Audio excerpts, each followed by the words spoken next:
Assalamualaikum. Halo semuanya, how are you? Bertemu lagi dengan Bu Indira. Ibu akan mengajar bahasa Indonesia kelas 4.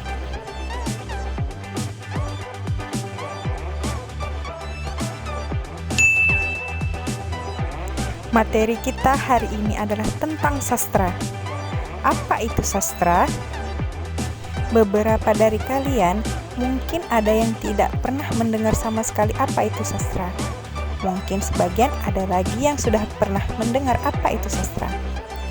Kira-kira apa itu sastra ya?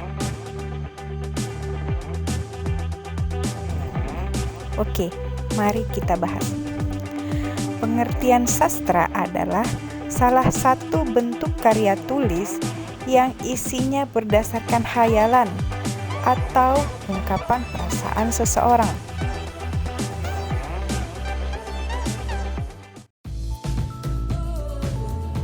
Sastra disebut juga dengan karya tulis karena hasil atau bentuk karyanya berupa tulisan. Kalau kalian tahu seni, bentuk karyanya disebut dengan karya seni. Hasil atau bentuk seninya bermacam-macam.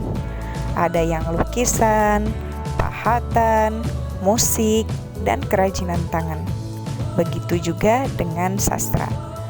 Sastra disebut juga dengan karya tulis karena hasilnya berbentuk tulisan. Karya tulis yang dimaksud itu berdasarkan khayalan dan juga ungkapan perasaan seseorang.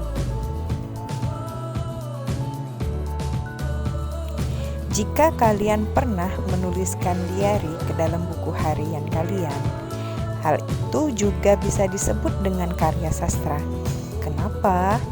Karena kalian menuliskannya berdasarkan perasaan kalian.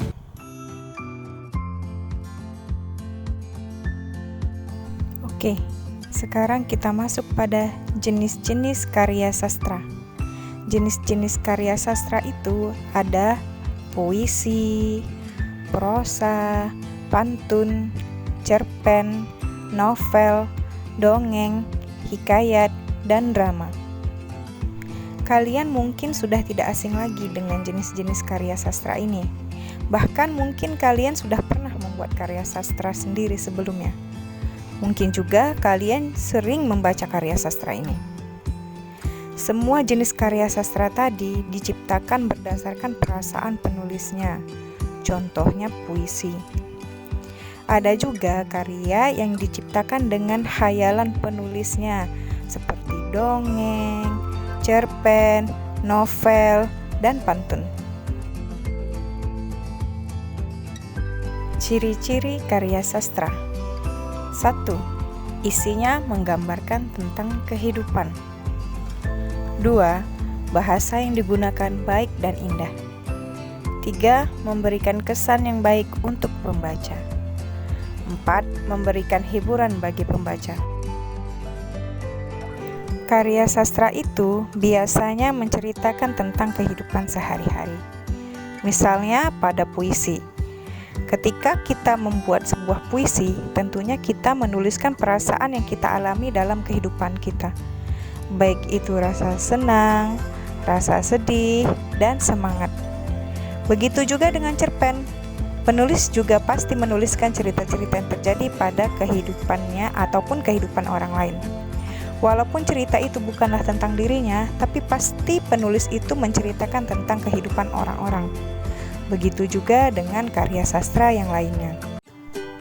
Dalam karya sastra, bahasa yang digunakan juga harus yang baik dan indah, supaya orang-orang tertarik untuk membacanya. Tidak boleh ada bahasa yang tidak baik dan kotor. Karya sastra yang baik itu menggunakan bahasa yang baik dan indah. Kita sendiri tentu tidak suka jika ada teman-teman kita berkata tidak baik dan tidak sopan pada kita. Begitu juga dengan karya sastra. Karya sastra yang baik itu bisa memberikan kesan yang baik juga untuk pembacanya. Pembaca bisa dibuat gagal move on ketika selesai membacanya. Karya sastra yang baik itu susah dilupakan oleh pembacanya. Pembaca pasti akan teringat cerita-cerita yang ada di dalamnya. Karya sastra juga sifatnya menarik perhatian pembaca.